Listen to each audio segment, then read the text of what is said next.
Vamos dar mais uma estudadinha nesse conversor para entender um pouco como que ele funciona.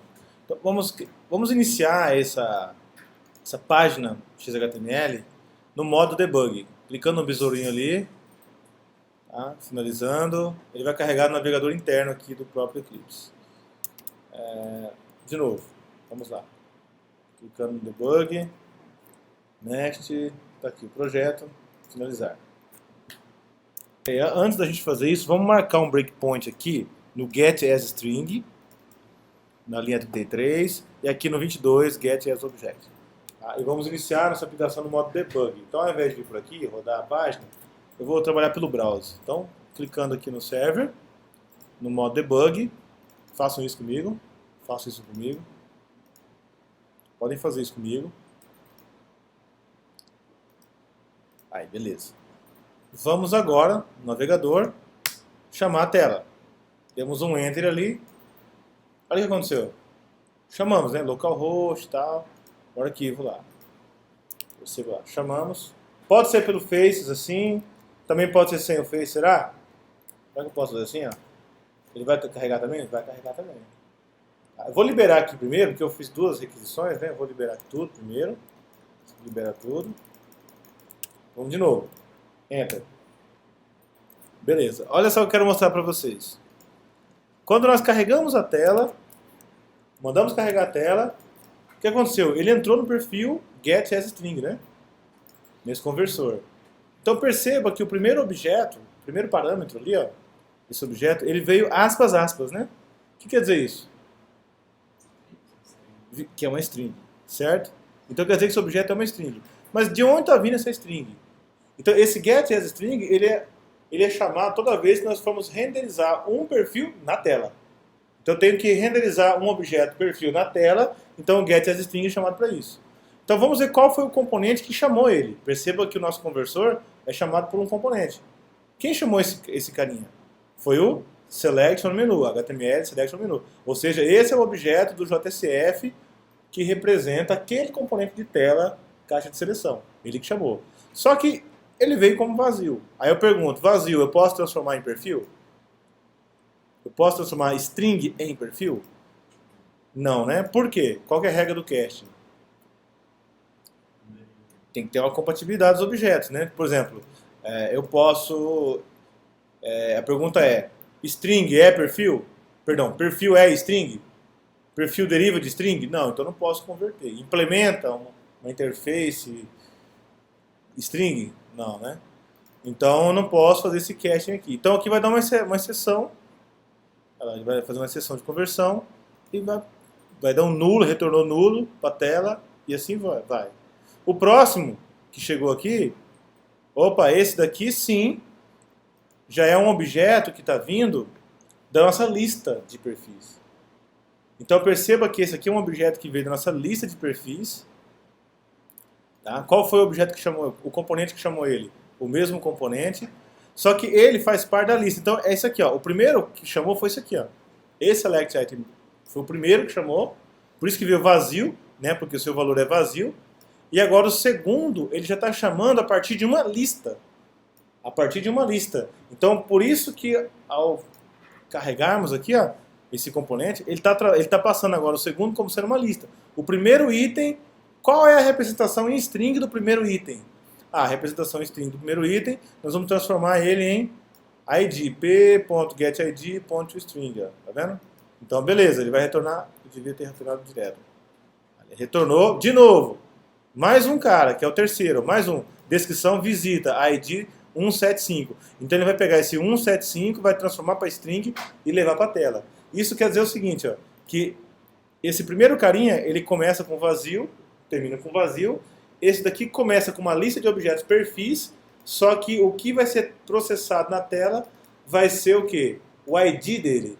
Se nós exibirmos o código-fonte desse cara aqui, ó, view source code, ó, exibir o código-fonte, podemos perceber aqui na caixinha de seleção, não sei se eu consigo visualizar aqui, cadê? Olha aí, caixinha de seleção, tá vendo? O nome do componente é esse cara aqui, ó, JIDT2, 2 pontos, JIDT3, tamanho. Primeira opção, selecione. Esse cara é o velho e vazio. Segunda opção, o value dele, 174. O que esse 174 é? É o ID no banco de dados do objeto perfil chamado admin. E esse outro aqui, 175, é o ID no banco do objeto perfil contendo a descrição visita. Então perceba que o ID ficou sendo a opção, o valor da opção admin, o valor da opção visita. Na hora que eu escolher uma dessas opções, vamos supor que eu escolho admin, mando novamente para o servidor, o que vai acontecer? Esse ID 174, ele que vai ser enviado. Então, como ele vai ser enviado, agora o método getAsObject vai receber esse ID vindo da tela, que é o 175. Ah, beleza, chegou para mim a string 175. Só que eu tenho que fazer o inverso agora. Eu tenho que localizar esse objeto no banco de dados e transformar ele em objeto perfil. Poderia até colocar assim, ó. O caminho de volta é esse aqui, ó. Perfil P. Tá vendo? E aqui eu vou fazer um return P. Só para a gente entender. Esse é o caminho de volta. Return P, tá vendo? Seria assim.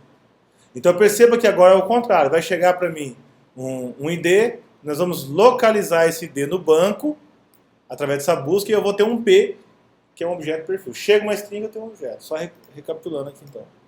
Então voltando ali. Tá. Carregamos a tela, né? Tá aqui a telinha, bonitinha e tal. De novo ele processou, vai 1, né? 2, 3. Por que ele processou 3 vezes? Porque eu tenho 3 opções. Uma que é vazio e 2 que compõem a lista, certo? 3 opções. Agora eu vou escolher a opção admin. E vou colocar aqui o nosso usuário querido João. Nome João. Aí, João. Opa. João. J. E depois nós temos que esconder essa senha aqui, tá? Ao mandarmos salvar isso daqui, olha o que vai acontecer. Entramos novamente no converter. Só que dessa vez, o que ele escolheu? Olha lá, o ID que está vindo da tela é 174. Ó. A string que nós mandamos para lá está voltando. Então nós temos que fazer o que agora? Ele vai fazer uma busca por ID e aqui ele vai substituir por 174 esse comando aqui. Esse parse é porque como chegou como string e a nossa busca por ID não funciona com ID string, nós tivemos que converter ele aqui, ó, convertemos ele. E aqui no próximo passo, ele fez a busca e chegou aqui para nós um objeto perfil. Perceba que esse perfil, se você olhar esse ID aqui, ó, é 221, mas esse ID não é o ID do banco, é um identificador da instância. Uma coisa é o ID do Java. O Java tem uma família de objetos e ele identifica cada um por um ID próprio. Mas não é o ID que nós estamos colocando na propriedade, porque o nosso ID é um objeto integer que tem um valor interno 174. Então ele vai retornar isso aqui. Logo, olha lá, mais uma vez, qual que é o próximo? Vazio. Ele passou aqui, o conversor chamou novamente. Não sei por quê. Por quê? Não sei. Mas vai dar certo essa busca aqui? Essa conversão vai dar certo? Primeiro que vazio. Eu posso converter vazio para inteiro aqui? Não posso converter. Vai funcionar a busca por ID? Não, vai cair o quê? Vai dar uma exception. Vamos verificar se é verdade? Deu uma exception. Vai imprimir pra gente, ó. Vai imprimir. Ele vai falar aqui, ó, você não pode, vai dar uma exception. Number format exception. Você está tentando converter vazio, fazer uma busca por vazio. Em algum momento ele foi chamado. Ele foi chamado. Liberando. Agora ele está reconstruindo a tela tudo novamente, ó. Alguma coisa aconteceu que ele está reconstruindo a tela novamente. Foi por isso que ele chamou aquele vazio, né? Porque ele estava reconstruindo a tela de novo. E aquele vazio já era de novo da busca. Ele processou de novo esse cara aqui. Depois que ele salvou, ele processou de novo a listagem, entendeu? Porque nós não estamos trabalhando com Ajax, requisição assíncrona. Tá? Então quer dizer que ele manda, depois que ele termina de fazer o processamento, ele renderiza de novo a volta. Ele constrói novamente a lista. E aí você vai visualizando como que funciona o conversor. Tá? Então, dá uma olhadinha no seu, por que ele não está funcionando. E aqui lembrando que uma vez nós colocamos o conversor como componente, nós vamos chamar ele por EL, linguagem de expressão. Somente lembrando isso aí. Um negócio interessante que seria, se você falar assim, eu não quero só colocar um try catch aqui, eu gostaria realmente que ele só fizesse esse casting se realmente o objeto que está chegando aqui fosse do tipo perfil. Eu não queria fazer um cast errado aqui. Como faria esse teste? nós podemos perguntar se o objeto está chegando no momento, ele realmente é da família do perfil. Ou ele é a própria classe perfil, ou é um derivado do perfil. Se isso for verdade, aí sim nós vamos tentar fazer o caching e o retorno. Se não, ele retornaria nulo lá para a tela. Por exemplo, poderia fazer assim. Olha lá. Poderia fazer desse jeito. Um exemplo, tá? Isso aqui é um exemplo. Bom, agora que nós já vimos um pouquinho de conversores, né? Gostaria de falar com vocês um pouquinho sobre o ciclo de vida do JCF, tá? Então, se você digitar lá Life Cycle no Google, lá, vai aparecer aí um link lá do Docs, do próprio site, né, oficial, da especificação certinho. Então vai aparecer essa imagem para vocês, tá? Então eu queria só lembrar um pouquinho quando que as coisas acontecem, tá? E o porquê que elas acontecem. Então eu trouxe essa imagem aqui para a gente dar uma estudada nela. Já mostrei que eu peguei do site ali. É o seguinte. Então quando nós estamos no navegador de internet, nós pedimos aquela tela, nós entramos nessa primeira fase aqui, ó, que é a fase Restore View. Eu já falei isso algumas vezes aí para vocês, mas nunca é demais falar sobre isso. Tá? Então quando nós carregamos a tela, vamos abrir aqui, carregamos a tela, fizemos uma requisição, apertamos o Enter ali, fizemos uma requisição, ele começou a fazer o seu trabalho de conversão, ele começou a fazer o seu trabalho interno. Tá? O que acontece nesse primeiro momento? Ele renderiza a tela. Tá? Ele renderizou a tela. Para ele renderizar a tela, o que eu falo com renderizar a tela? Construir os componentes da tela. Os botões, os componentes de entrada. Tá? Então, lá por trás dos bastidores, acontece o seguinte: uma árvore de objetos do JCF é construída. Então, pensa assim, ó, vários objetos, né, em formato de árvore são construídos do lado do servidor. Então, para cada componente desse, ó, é criado um objeto do lado do servidor. Para cada objetinho desse é criado um objeto. Esse table, esse botão, esse outro botão. Então é construído um monte de objetos ali. Tá? Depois que nós vamos solicitar o envio desses dados, né? Vou colocar aqui os dados, tá? Mandar salvar, tá? Apertou salvar. O que aconteceu? Nesse salvar, os dados que estão na tela, eles foram enviados para o controller, né? Então, nesse apply requests,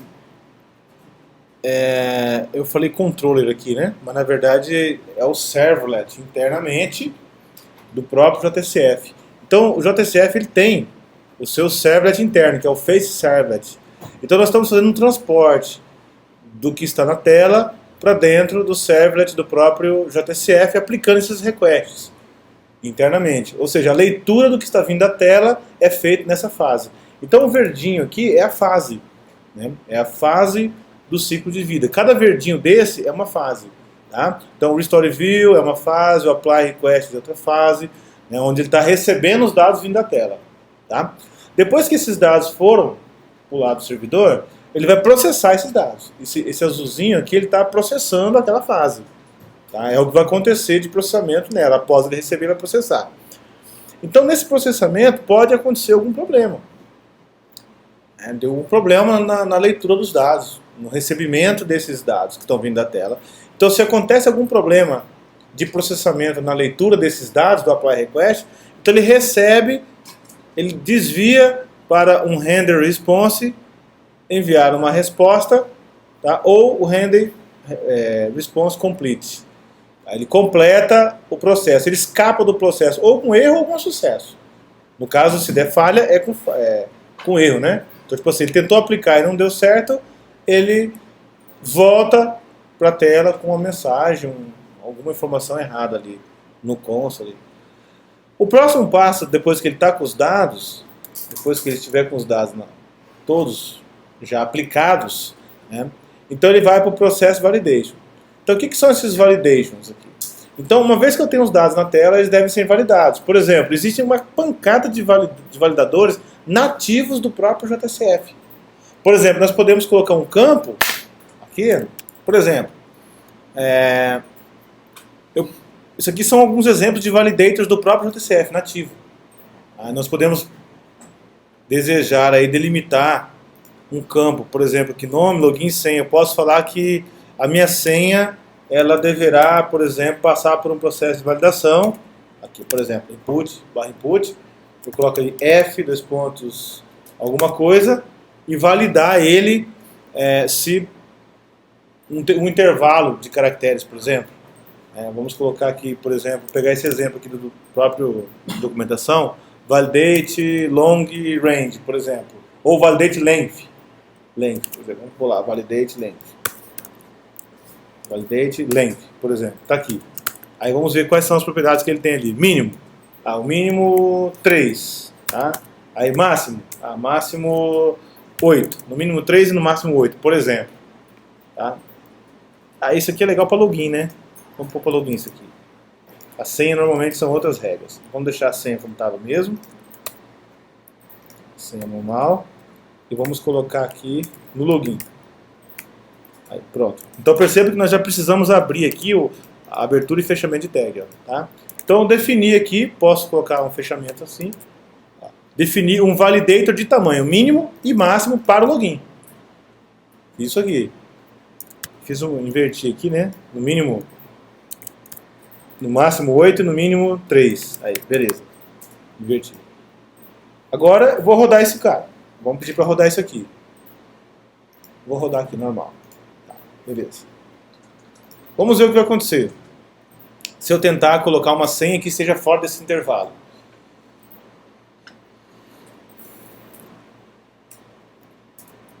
Ah lá. Um login, na verdade, né? Vou pôr só com 1. Olha lá. Erro de validação. O comprimento é menor do que o mínimo permitido de 3, ó. Tá vendo? Erro de validação. Vou tentar colocar vários aqui, ó. Mais do que 8, ó. Salvar. Erro de validação. O comprimento é maior do que o máximo permitido de 8. Então perceba que eu fiz um tratamento de validação de tela, tá? Para facilitar aí as regrinhas na tela, lógica de tela. Beleza? É lógico que isso aqui eu teria que tratar também nas regras de negócio, internamente, para não deixar. Mas isso aqui é o que eu posso fazer já na camada de visão de controle. Tá? Mas por que eu estou falando isso aqui? Porque eu estou mostrando... Opa! Eu estou mostrando o ciclo de vida, esse processo validations. Tá? Então o processo validations está se referindo a esses validadores após nós termos os dados em mãos. Então nós vamos processar esses caras. A próxima fase são os validators. Ou seja, eu vou processar esses validadores. Tá? E se der tudo certo, nós vamos para a próxima fase. Nós vamos para a próxima fase, que é o Update Models. Tá? Se não der certo, nós vamos direto para o Render Response, tá? Com erros, tá vendo? Mostrando erros de validação. Então perceba que nessa fase do processo Validators, ele verifica validações e erro de conversões e renderiza uma resposta. Tá? Então conversores também são processados nessa fase aqui. Aqueles conversores. E se der erro de conversão, ele leva a resposta para a tela.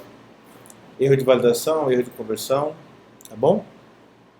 Na próxima fase, depois que ele já validou, nós temos os dados, bonitinho, os dados foram aplicados, né? Nós entramos na fase da validação, processamos ela todinha com sucesso, né? Todos os validadores foram transferidos com sucesso, aí sim nós vamos para o Update Model. Perceba que nesse caso aqui, ó, que nós acabamos de mostrar, ele não foi para o Update Model, por quê? Nós tentamos processar aqui, eu processei na verdade internamente aqui, né? Então nós não fomos para a próxima fase, mas ele renderizou uma resposta para mim. Ó. Perceba que ele renderizou, ele levou uma resposta para a tela. Então aconteceu o que nessa fase?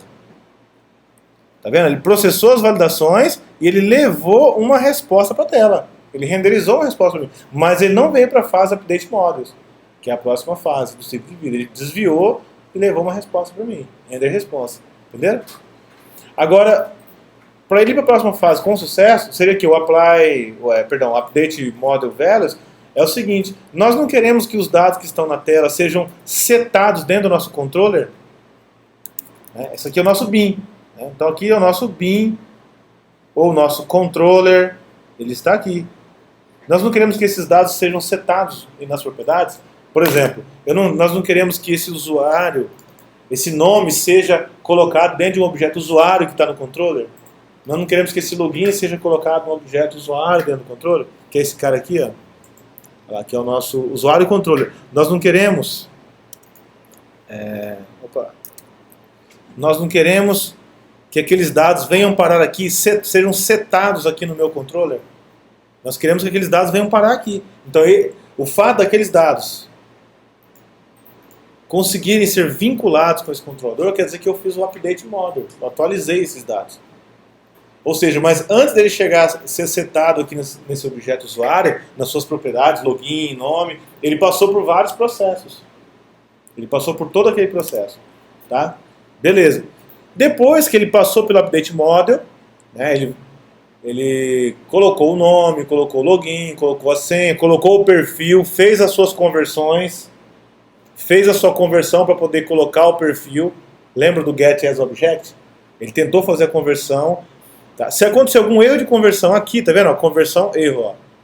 Então aqui ele tenta fazer a conversão também. Então o que ele faz aqui? Ele seta os dados, faz conversão e se der problema, ele leva a resposta para a tela.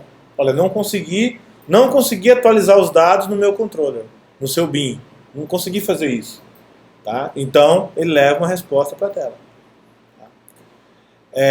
Com erro, do lado de cá com erro. Tá? E o response complete é que às vezes nem sempre vai gerar uma resposta na tela. Nem sempre. Então ele também completou com sucesso aqui. Tá vendo? Execução complete. Ele completou, terminou o que ele tinha que fazer, mas não fez nada na tela, por exemplo. Tá ok. No próximo passo, ele vai fazer o quê? A invocação da aplicação. Então depois que os dados já estão lá, tudo bonitinho, setado, validado, já foi atualizado dentro do controller, o objeto usuário já está com o seu login, com a sua senha, com o seu perfil, está tudo bonito, então ele vai fazer o quê? O invoke application, que é o salvar. Então aqui ele faz a invocação, do método. Lembra do método salvar? Aqui que ele faz, bom, já passou por tudo, agora eu vou invocar o método salvar. Se der alguma exception aqui, nessa fase, que é no processo events, ele leva para o render response. A exceção que aconteceu, olha, não foi possível ser salvo. Aqui pode acontecer, por exemplo, uma exception de regra de negócio, você pode lançar uma exceção de regra de negócio. Tá? Ou uma mensagem. Uma mensagem, ele renderizou uma resposta com sucesso. Você pode levar aí uma mensagem de sucesso, uma mensagem de falha. Tá? Então, esse é o ciclo de vida. Eu recomendo que vocês darem uma lida nesse site, né? Esse site ele fala certinho a especificação, né? Peguei aqui uma versão mais antiga, mas é o mesmo ciclo de vida, né? Você pode dar uma olhada aí. Se você digitar Life Cycle, aí você vai estudar cada fase. Aqui no site vai mostrar ó, History View, o que acontece nela, o Apply Request. Então, só dá uma lidinha aqui que ele vai detalhadamente falando os detalhes de cada uma dessas fases e é extremamente entender o que acontece em cada uma dessas fases. Tá? Então, está aqui a referência desse estudo que é extremamente importante aí quando nós estamos falando de JSF. Tá? Bom, uma outra coisa a se entender é para falar sobre escopos, mas eu não vou abordar esse assunto agora. Escopos do JSF também é importante estudar, mas não vou falar disso agora. Nós vamos estudar um pouco de segurança e aí nós vamos vendo a necessidade de falar dos assuntos e nós vamos falando por demanda. Tá? Então, para agora, o que a gente tinha que completar nesse ponto é entender um pouco desse ciclo de vida. E um outro detalhe é o seguinte, esses validadores, esses validators, você pode utilizar os nativos do JSF, tem vários validadores do JSF, é só você pesquisar na lista de validadores do JSF. E, por exemplo, eu abri aqui um exemplo, né, validador de tamanho, validando doubles, validando longs, e tem uma pancada de validadores aí, que você pode estar utilizando e trabalhando com JSF, Converters and Validators padrões. Então você pode entrar aqui na documentação e vendo todos os validadores, a lista de validadores do JSF. Mas o que nós temos que entender também é que esses validadores podem ser implementados. Eles podem ser customizados. Por exemplo, pode ser que o validador que você queira, não existe um padrão do JSF. Vamos supor que você queira um validador de CNPJ. O JSF é uma coisa particular nossa aqui do Brasil. Mas você quer implementar um, então você pode personalizar. basta implementar a interface converter, perdão, validator. Tá? Por exemplo, nós poderíamos ter aqui um pacote, ó, um pacotinho só de validadores. Aqui nós já estamos usando aqui o converter misturado com os controllers, né? Já seria legal a gente dar uma separada aqui. Vou dar uma separada só para ficar mais organizados. É o converter, tá vendo? Só para ficar assim, ó. Converter eu vou jogar dentro de converter, só para ficar um pouquinho mais organizado, ó. Converter, tá vendo? Converter fica dentro de converter. Tá ali, ó, nosso perfil converter. Aí os validadores, nós poderíamos criar um pacotezinho aqui, ó. Validators, ó, validators. Aí, só para os validadores, ó. E aqui nós podemos criar os validadores que você quiser. Por exemplo, vou dar só um exemplo de como seria. New, class, email validator. Se você quisesse criar um email validator, ó. Ou validador e-mail. Ó. Vou pôr validator para ficar coerente. Validator. Não precisaria desse nome, tá? Estou colocando e-mail validator só para ficar consistente. Igual o outro nós chamamos de perfil converter. Esse vai ser e-mail validator. Basta implementar a interface validator, diz o TCF, ele vai brigar com você, dizendo que você tem que implementar os métodos. E aqui pronto. Ó. Aqui dentro você põe a regra. Se esse cara lançar exceptions, então quer dizer que a validação furou. Se esse cara não lançar exceptions, então quer dizer que deu certo. Perceba? Vamos supor que nós vamos colocar assim, ó, só para fazer de conta, tá? Não é um validador de e-mail top. Mas vamos fazer de conta que assim, o meu critério de validação de e-mail é se tiver a palavra, se tiver arroba tá certo. Se não tiver arroba tá errado. Por exemplo, poderia fazer isso. Né? Aí eu poderia fazer assim, string, value, e-mail recebe. O valor é o que está sendo, é o elemento que você vai validar. Então nesse caso eu poderia tratar ele como string aqui, ó. String, value. Convertir para poder trabalhar com ele, ó. Aí, value. Tá? Jogo no string, por exemplo. Aí poderia verificar se dentro da string e-mail index of existe um caractere arroba, por exemplo, se isso daqui, o index of ele te retorna a posição do vetor, né? O que é um string? O string é um vetor de caracteres. Se eu colocar lá arroba, ele vai me procurar dentro desse vetor de caracteres. Em qual posição tem a letra arroba? Ele vai me retornar 0, 1, 2, 3, 4, 5. Se não tiver em nenhuma, é -1. Entendeu? Então, se esse cara for igual a -1, então quer dizer que está sem arroba, né? Então, eu posso lançar uma exception. Eu posso lançar uma exceção. Uma exception. Lá. Eu vou lançar uma exception aqui, qualquer, só para a gente... Runtime exception. Pronto. Eu vou inventar uma exceção aqui agora. Opa, runtime exception. Estou inventando uma exceção só para você não precisar criar ela. Runtime exception é uma exceção padrão do Java. Eu poderia criar uma email exception. Né? Vou pôr aqui, ó, e-mail incorreto, olha só. Só acompanha a ideia. Tá ali. Porém, ele está falando aqui na sua declaração. Né? A exceção ideal é o quê? A correta é o quê? Validator exception. Então tá bom. Então ao invés de eu trabalhar com as minhas exceções nativas, eu vou falar, eu vou lançar um validator exception. Aí fala, bom, mas o meu validator exception, ele não permite eu passar essa mensagem. Então deixa eu verificar se assim dá certo. Tá lá. Posso fazer dessa forma? Aí você fala, mas eu queria muito colocar uma mensagem aqui. O meu sonho era colocar uma mensagem aqui. Então nós não conhecemos o construtor do validator, né? Então vamos olhar aqui o construtor dele. Olha o que ele está falando.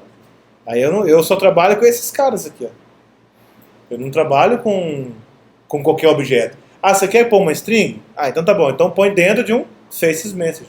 Tá vendo? Faces message. Nós já trabalhamos com faces message lá naquele mensagem útil.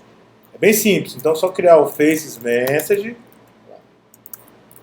Faces message, vou chamar de message. Recebe new faces message. E aqui eu coloco minha mensagem, e-mail incorreto. E-mail incorreto. E-mail incorreto. Aí você fala, tá bom, será que ele aceita? Agora ele aceitou.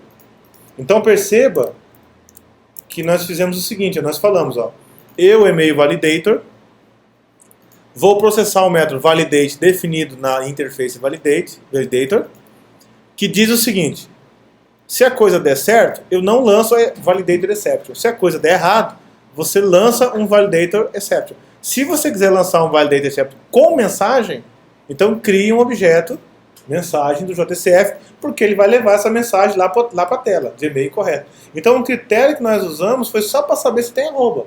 Lógico, nós poderíamos deixar esse critério bem mais turbo, bem mais arrumado. Né? Porque senão o cara pode pôr um monte de arrobinha lá e dizer que é correto. Né? Dá para fazer vários tratamentos aí, com várias técnicas aí. Tá?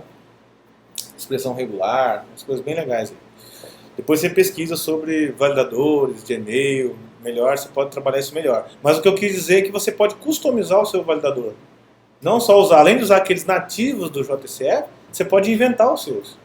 Tá? E aí uma vez que nós inventamos um validador, basta nós vincularmos ele na tela com os componentes. Então eu posso vir aqui e colocar a notação do JCF, qual que é?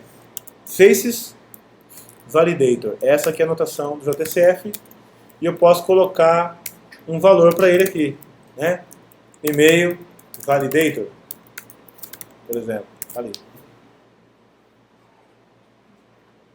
Nosso usuário nem tem e-mail, né? Nem tem o campo e-mail. Devia ter pensado num campo, né? Num validador que já seria útil para o usuário, né?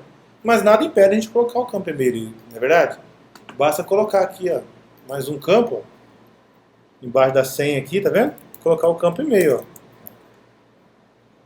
Posso vir aqui e colocar o campo e-mail. Agora o segredo é, bom, o meu usuário tem e-mail? Não tem e-mail. É fácil pôr um e-mail lá, né? Só pôr um campo e-mail, né, para ele. É só vir aqui, acrescentar um campo e-mail aqui e um campo e-mail lá. Acrescentamos um campo e-mail. Tá? Mas e o validate? Onde que eu ligo ele? Basta nós colocarmos agora aqui pelo e-mail. De novo, coloco o mesmo componente. F, validate. Validator, nesse caso, não é nenhum da relação padrão.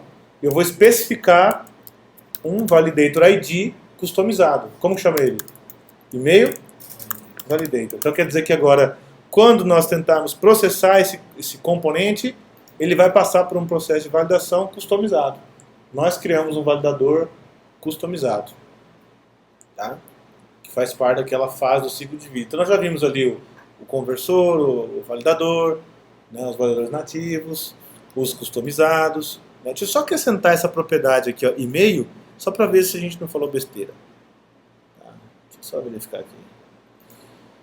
Acrescenta aqui a propriedade e-mail, para ficar bonitinho ali. Tá vendo? Só acrescentar aqui.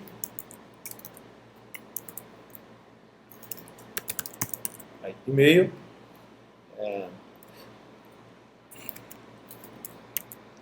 Ctrl 1, Get and Settings. Só isso, só para ficar arrumado. Fechei. Beleza? Vamos tentar novamente? Vamos tentar rodar essa tela? Rodando aqui.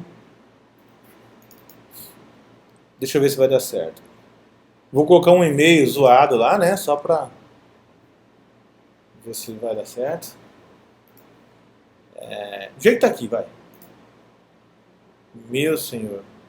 Não funcionou nada, hein? Você viu? Deu certo alguma coisa aqui? A gente pode dizer que deu certo, que salvou, né? Mas na verdade não deu certo, porque não podia aprovar nem a senha, nem o e-mail, nada disso aqui. Será que não está no cache isso aqui não? Vamos ver aqui. Vamos ver aqui no banco de dados primeiro. Ó, abriu o banco de dados aqui, ele realmente ele criou, né, um campo e-mail. Ele criou, então tá tudo certo. Não teve nenhum problema com isso aí. Abri aqui agora pelo navegador, vamos dar uma olhadinha por aqui. Vou colocar uns dados. E-mail, olha só, vou colocar só não ali, tá? Vou salvar. E-mail incorreto. E se eu colocar a arrobinha? Salvo com sucesso. Então ele entrou em ação no nosso validador. Tá? Só para lembrar aqui daquela fase do ciclo de vida, né, que acontece as validações. E os conversores também. Beleza? Estou satisfeito com isso? E se você quisesse saber, mas qual que ele vai chamar primeiro, né? na hora que eu mandar o salvar, será que ele vai chamar primeiro o conversor? Vai chamar primeiro o validador?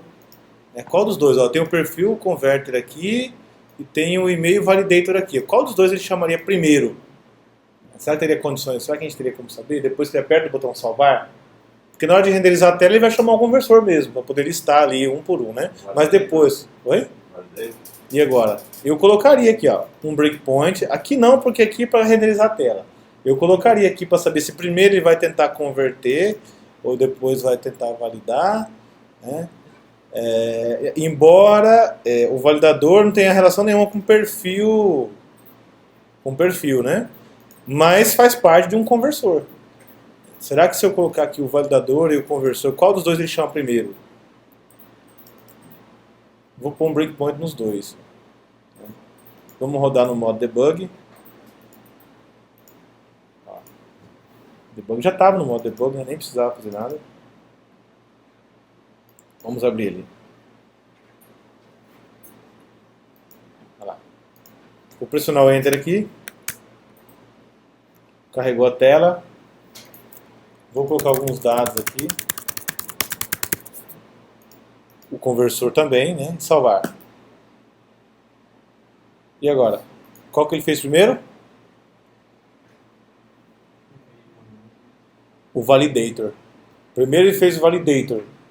Deixa eu ver se é verdade. Libera. Mas e agora? Erro de conversão. Pá, deu pau no conversor. Erro de validação. E etc. Deu problema no conversor. Né? Olha só. Deu problema no conversor. Erro de conversão. Deu problema de validação. E falou que o nosso e-mail é incorreto. Então esses dois aqui, ó. Esses dois são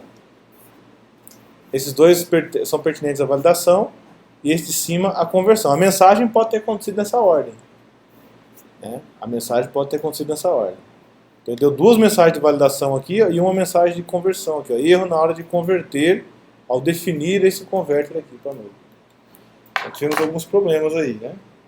Mas o que a gente queria estudar agora é a ordem. Agora vamos ter que estudar o problema. Por que isso aconteceu. Vamos tentar com dados corretos aqui. E-mail correto, por exemplo. E senha, login correto. 1, 2, 3, 4, 5. 1, 2, 3, 4, 5, 6. Aqui. Salvar. Passou pelo cara ali. E deu um problema na conversão. Que problema é esse que deu na conversão? Tava tudo bonito até agora, né? Será que foi só o fato de colocar um validator que começou a dar zica, né? Ziquezeira? Erro de conversão. Que problema pode ser isso? Null converter, ó. Ele está dizendo que tentou converter um cara, erro de conversão. E esse perfil para null converter.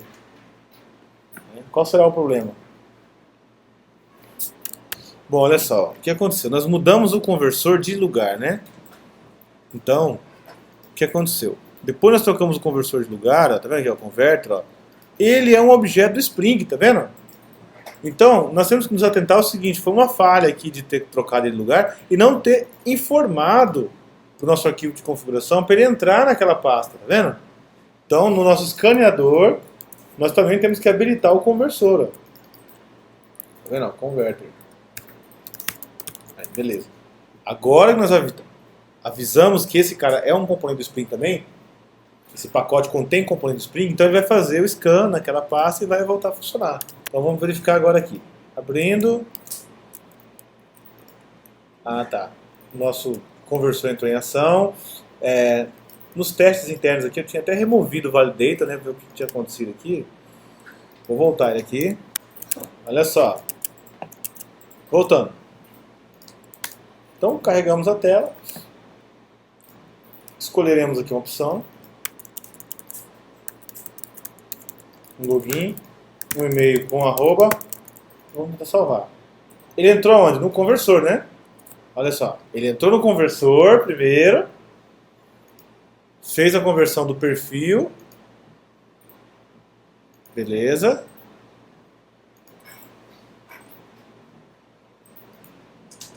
Salvo com sucesso. Mas cadê o validador? Nós colocamos algum breakpoint nele? Tínhamos colocado, né? Vamos supor de novo. Vamos lá. Abrindo aqui o validador. e-mail validator, vamos definir aqui um breakpoint nele. Beleza. Então é só para confirmar que agora ele está chamando de fato o conversor e vamos também pôr um breakpoint no validate. Tá? Então, seleciona um item. Vamos passar um cara sem arrobinha aqui, salvar. Olha só, ele entrou primeiro no conversor, naquela hora ele não tinha entrado no conversor ainda. Por quê? Porque ele não estava sendo carregado pelo Spring, né? Nós mudamos de pacote e não informamos para o Spring. Então ele estava sendo um componente nulo, como a própria mensagem já dizia. Então, passando aqui, ele entrou no conversor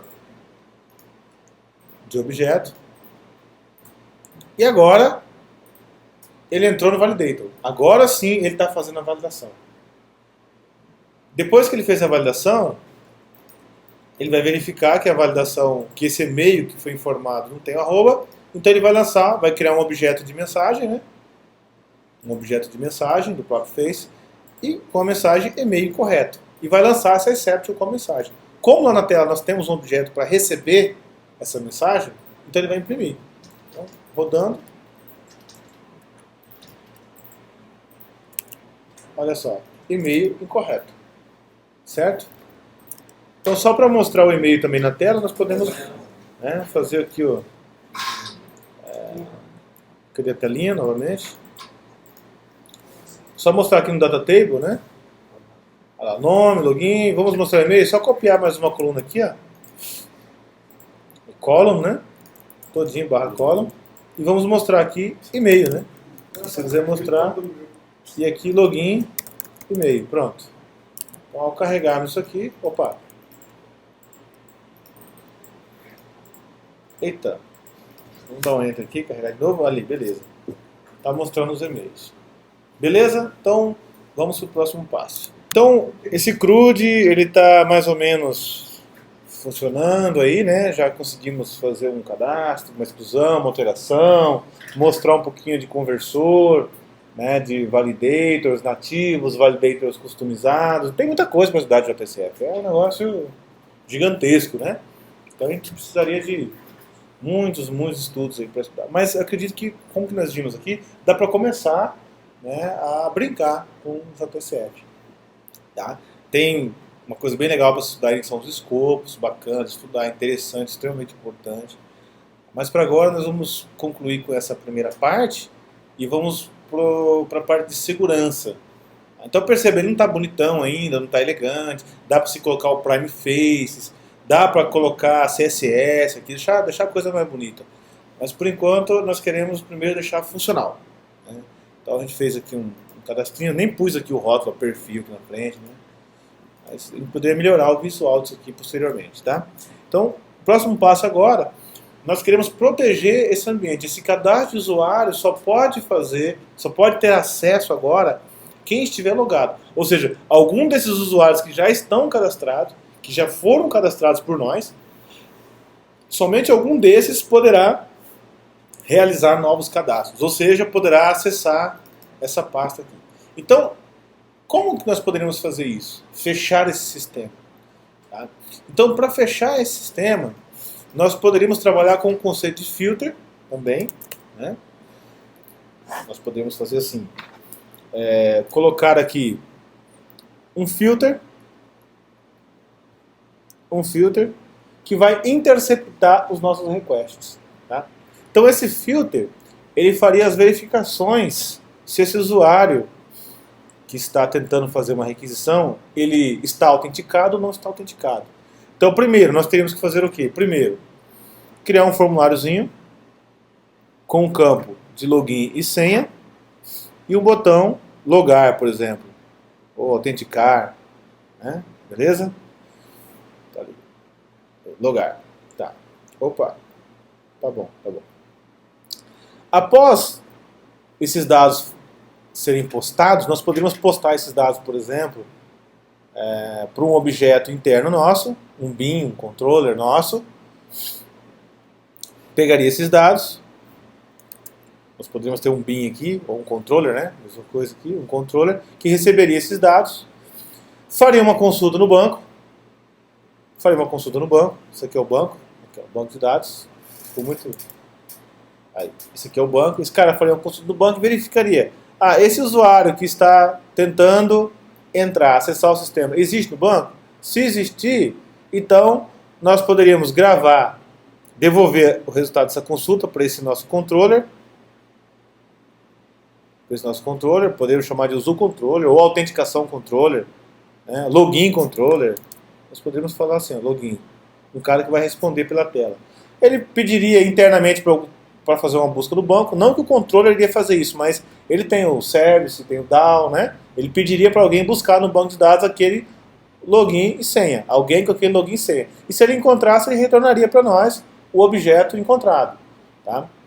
Se ele fez essa consulta no banco e devolveu esse objeto logado para nós, então ele colocaria esse objeto usuário numa sessão, criaríamos um HTTP session, um objeto session, onde nós penduraríamos nesse HTTP session o usuário que foi encontrado no banco de dados. Usuário. Então aqui nós temos o objeto usuário, que foi devolvido para o nosso controller, e agora nós criamos uma session para ele e penduramos ele nessa session. Então aqui é a session. Isso aqui é a session e penduramos o usuário como atributo. Então vamos pensar, vamos desenhar melhor isso aqui. Para ficar mais fácil de interpretar. Deixa eu apagar aqui, pegar minha borrachinha. Apagar aqui. Então vamos colocar assim. Ó. Eu tenho aqui o objeto usuário encontrado e eu tenho aqui a minha session, minha HTTP session. Como nós vimos isso aqui no curso anterior, então esse objeto HTTP session é um objeto que pode ser acessado, né, por todas as nossas páginas, por todos os nossos controllers que podem acessar esse objeto. É um objeto HTTP e nós colocamos ali o usuário dentro dele. Tá? Esse objeto usuário nós colocaríamos dentro desse session como um set attribute. Set attribute. Como um atributo da sessão. Tá? Então, uma vez que o objeto foi encontrado, nós localizamos esse objeto, colocamos ele como atributo da sessão. Por que nós colocamos esse objeto logado dentro da sessão? Porque os novos requests que vão ser feitos por esse usuário deve carregar em suas requisições uma informação da sessão que foi criada para ele. Então, ao criarmos uma sessão, essa sessão ela cria um ID lá, vou pôr 10, 20, 30. É um número, identificador. E esse ID é entregue para o browser e a cada nova requisição que é feita, esse ID, que é o Session ID, é levado escondido dentro do cabeçalho do protocolo HTTP. Então, toda vez que você faz uma nova requisição depois de ter construído um objeto Session, o browser vai levar esse número e nós vamos identificar que esse objeto usuário existe dentro da sessão e ele está autenticado. Isso nós fizemos no módulo anterior. Aqui no JCF dá para a gente fazer também isso aqui, né, usando um listener de request ou um listener de fase. Existe um objeto que nos ajuda a fazer isso, que é o phase listener. Um objeto que poderia nos permitir fazer esse filtro. Esse phase listener, o que ele faz? Ele escuta as requisições. Lembra daquele ciclo de vida que eu mostrei para vocês? Aquela imagem que representa o ciclo de vida? Né? Eu até mostrei aqui para vocês. Ó. Então, esse phase listener, ele fica escutando essa movimentação. Ele fica sabendo quando que essas fases estão sendo executadas. Ou você pode programar só uma fase específica.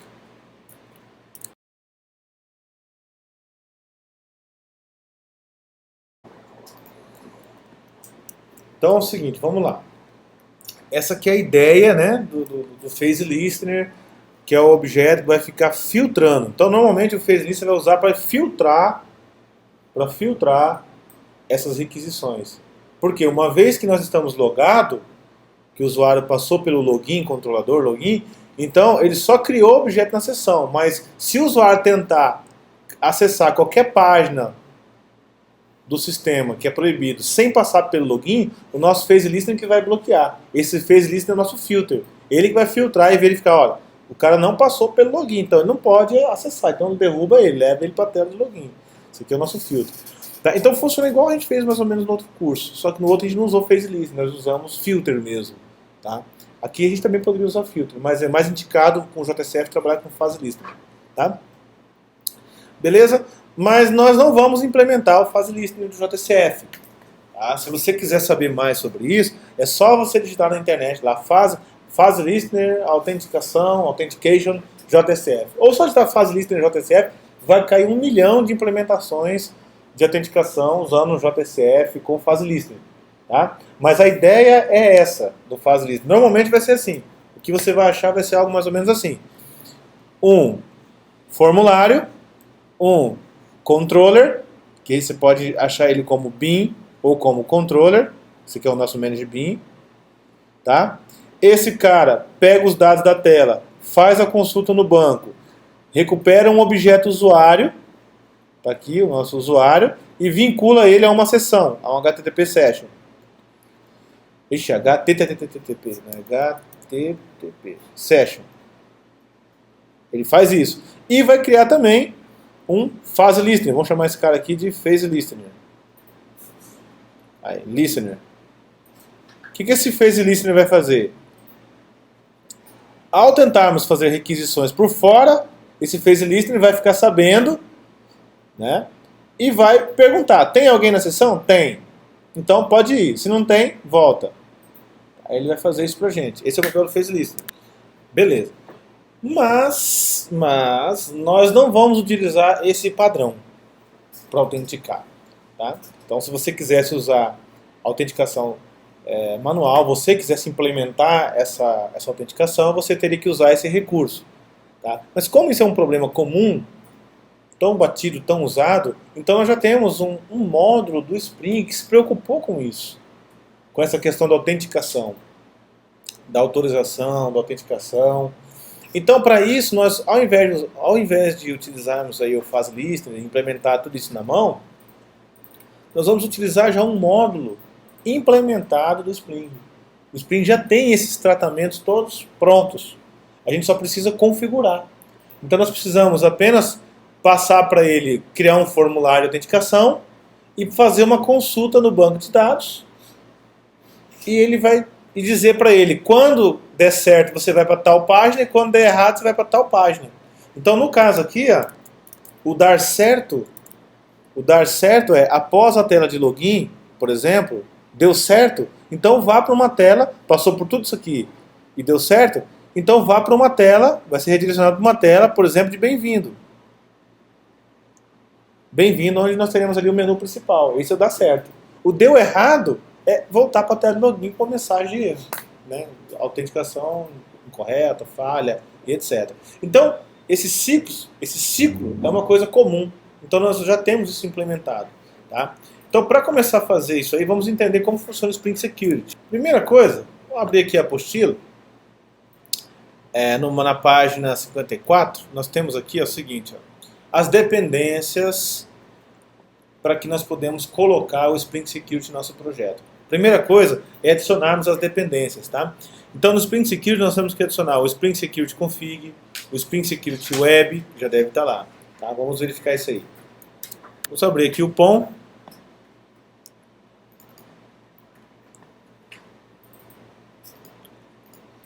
Vamos olhar aqui no POM. Aqui nós temos só Spring, né, com JUnit para teste, JCF, até colocamos Prime Faces já, mas ainda não utilizamos. E aqui é o Spring, ó. Aqui. Vamos deixar meio perto ali. Vamos colocar aqui, ó, mais ou menos próximo. Aqui. Spring Transação, Spring ORM, Spring Web, Spring Context. Vamos colocar o Spring Security aqui. Spring Security. Vamos manter a versão que nós estamos utilizando para todo mundo. Lá no material está 3.2.5, mas nós vamos atualizar. Vamos colocar aqui 4.1.0. Depois seria legal a gente dar uma olhadinha no site e ver se é isso mesmo, né? Porque eu posso ter colocado uma versão aqui que não tem nada a ver. Ele não gostou. Temos que olhar no site qual é a versão que é a mais atualizada. Olha só. Vamos colocar aqui as dependências do Security. É a 4.0.2. Vamos colocar essa versão aqui. 4.0.2. Então nós colocamos aqui o módulo, a dependência Spring Security Config. Opa! Spring Security Web, Spring Security Tag Libs. Tá? Essas são as 3 dependências que nós vamos estar utilizando aí. Depois que nós carregamos as dependências Spring Security, vamos criar um arquivo separado do Spring Beans. Tá?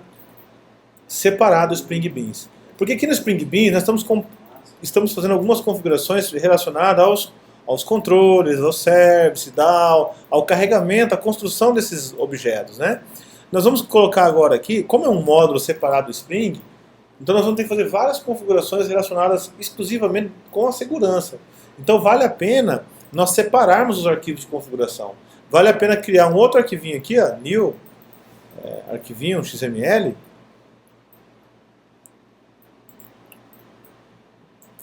um order aqui, ó, new Spring, olha só, Spring, pode colocar assim, ó, Spring Bean definition, pode colocar assim. Perdão, coloca Bean configuration file. Aí vamos colocar assim, ó, Spring security. Aí, pronto, coloca assim. Beleza. Aí pergunta, bem, quais são os elementos que vão compor o nosso namespace desse XML? Então, se você observar aqui o outro XML, ó, olha só, o namespace, vou até cancelar aqui para te mostrar o que nós estamos dizendo, só para recapitular. O namespace são esse conjunto de tags que vão ser ativadas e habilitadas dentro desse arquivo de configuração. Olha lá, isso aqui, ó, cada item disso aqui, ó, são namespaces, ó. Ah, eu quero falar sobre transação, então eu tenho TX. Eu quero falar sobre contexto, então eu tenho contexto, entendeu? Então esses são os namespaces que nós vamos estar utilizando aí.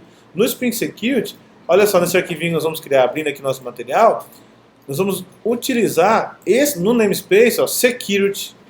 Security é o principal, é o que nós vamos utilizar em primeiro lugar, né?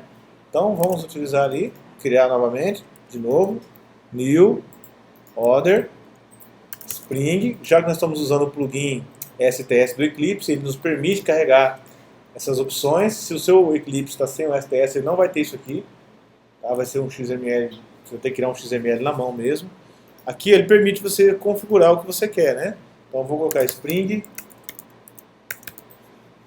Security. Esse nome poderia ser qualquer coisa, tá? Nós estamos escolhendo o nome. É só para ficar coerente. E aqui que nós vamos querer? Bom, nós podemos colocar os beans, nós podemos colocar security, que é o principal, ó. Mas beans não, nós não vamos configurar beans ali, tá? É praticamente security. Só isso nós vamos precisar, tá? Vamos deixar a versão mais atualizada, 4.0 aqui do XSD, que é o pacote de tags. Próximo e finalizar. Então nós criamos um arquivo que tem a tag security. Então essa tag security vai nos permitir, esse namespace security, vai nos permitir carregar todas as tags de segurança. Então o Spring Security, assim como todos os outros módulos do Spring, pode ser configurado via anotação também, annotations. Tá? Tem como criar todo o ambiente de configuração do Spring via anotação. Mas nós vamos utilizar o XML aqui. Tá? Assim como tudo dá para fazer em XML, anotação, nós estamos trabalhando com XML aqui, nesse primeiro momento. Beleza? Então quer dizer que agora eu posso colocar assim, ó, security, qualquer coisa. Tudo isso aqui está ligado à segurança, ao módulo de segurança do Spring. Então eu posso fazer muita coisa aqui.